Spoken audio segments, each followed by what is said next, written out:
everybody has a plan until they get punched in the mouth. When Mike Tyson said that 30 years ago, he had no idea how far his words would travel.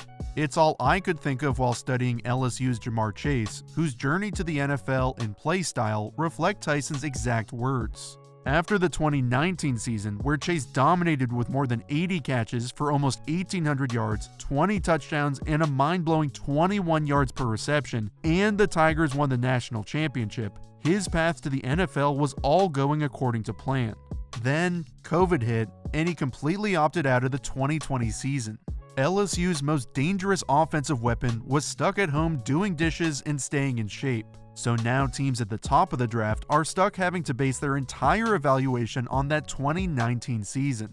Sure, Chase didn't have much control after the opt-out, but when he is on the field and walks to the line of scrimmage, it's the defense who, well, gets punched in the mouth. Chase faced press man coverage 177 times, which was near the top in the country. Press is supposed to beat you up at the line, but that's when Chase exploded.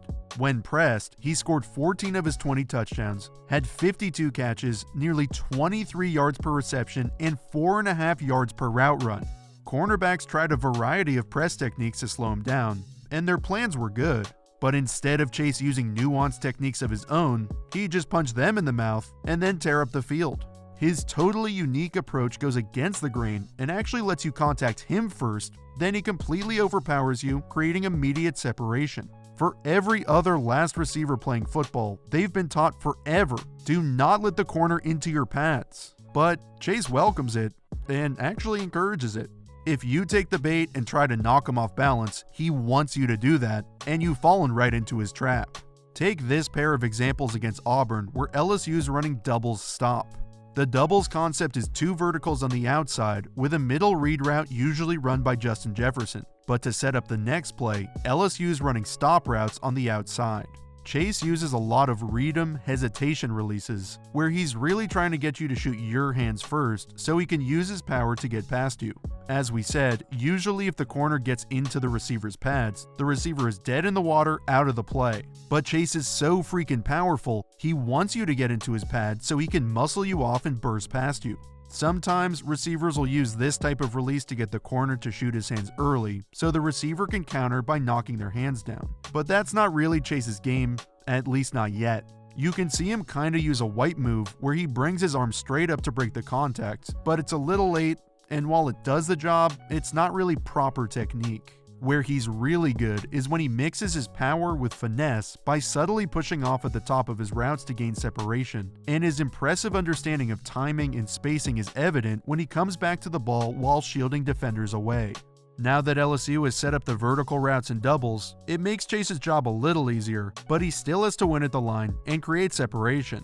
Here's doubles with the same middle read route from the slot, and now the verticals outside instead of the stops. Chase uses a hesitation slide release to accomplish a couple things. He sees the corner Roger McCreary's outside leverage, so he wants to sneakily even up with him to neutralize that advantage. And he wants McCreary to think he's going inside to give himself even more space out. This type of release is typically accompanied by a long developing slant route, where Chase would slide outside to move McCreary in that direction, then quickly stick and break in. You can see Chase gives the slightest head fake inside to influence McCreary that way, then starts working around him. The next level of his development will be establishing more consistency with his counter moves, so when he actually gets the corner to shoot his hands early, he can punish that movement.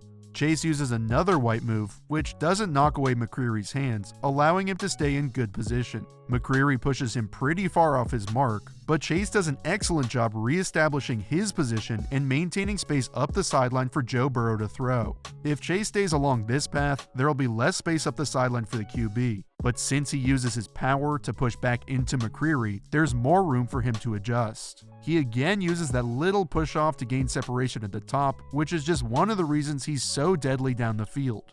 In fact, the further down the field he's targeted, the better he gets. 14 of his 20 touchdowns came on throws of 20 plus yards, which is higher than any receiver's combined touchdowns over the last 2 seasons. And, oh yeah, Chase didn't even play in 2020.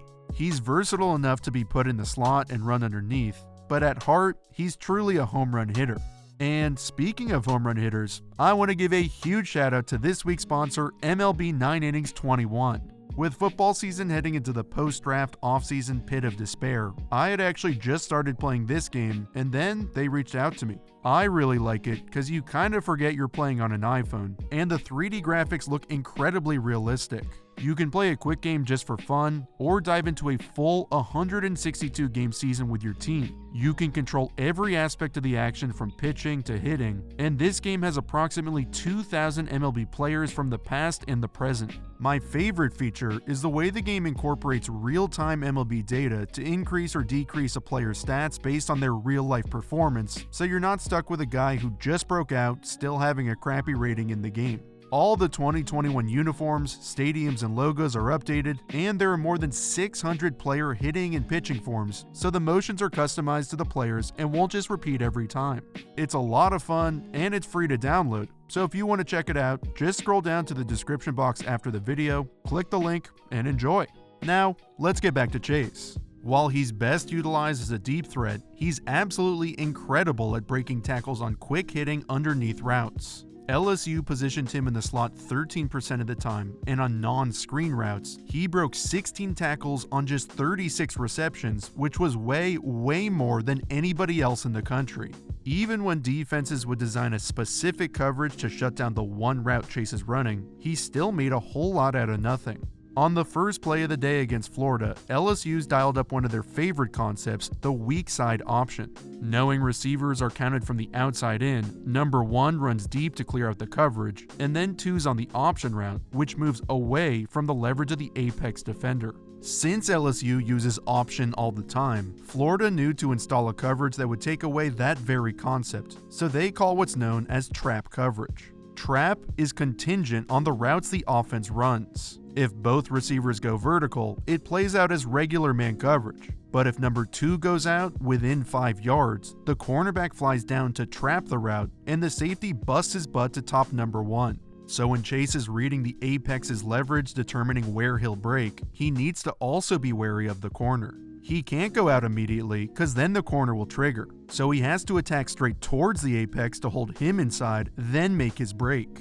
I'm not sure he even sees the corner coming down, which makes this even crazier if he didn't even know he was coming. And then he breaks 2 more guys just for fun.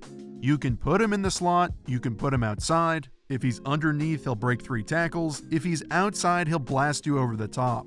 There are aspects of his game he can still improve, which is exciting. And it's not that he doesn't have the tools in his toolbox, but more that he needs to develop consistency using them. His hands are lethal and should be registered. And while he usually deploys them for sheer power, he does have the ability to put it all together with a little finesse. Here's Tyson Campbell leverage outside on Chase in man coverage. Again, Chase wants to even up that leverage and attack outside Campbell's frame to threaten that direction so he can go back in. He uses a similar slide release to slow down Campbell and throw off his timing, then hesitates at the top to hold him in place and gets him to shoot his hands. Instead of just using power, Chase uses a swipe move as Campbell stops his feet and creates a lot of separation even though the pass falls incomplete.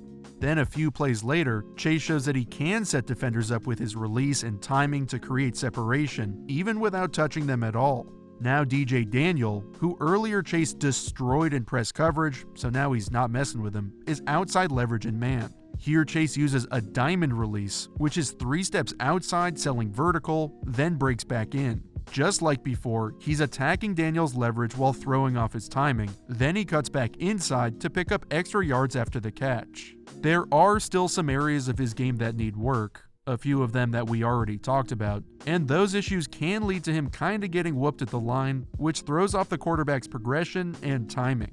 Chase was just 19 years old in 2019, so he's a guy who still has a ton of room to improve and time to develop that consistency in those areas he needs work.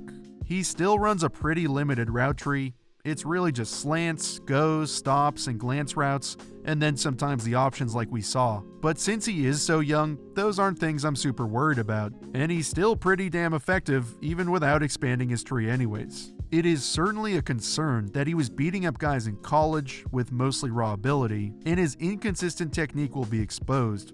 Plus, he didn't even get reps last year. But Chase is working to overcome the adversity of not getting those reps. And the power with which he plays doesn't just come from his body, but also his mind. When he gets to the next level, his strength will help him impose his will. And when defenders, defenses, and coaches design plans to stop him each and every game, Chase has ruined those plans each and every time.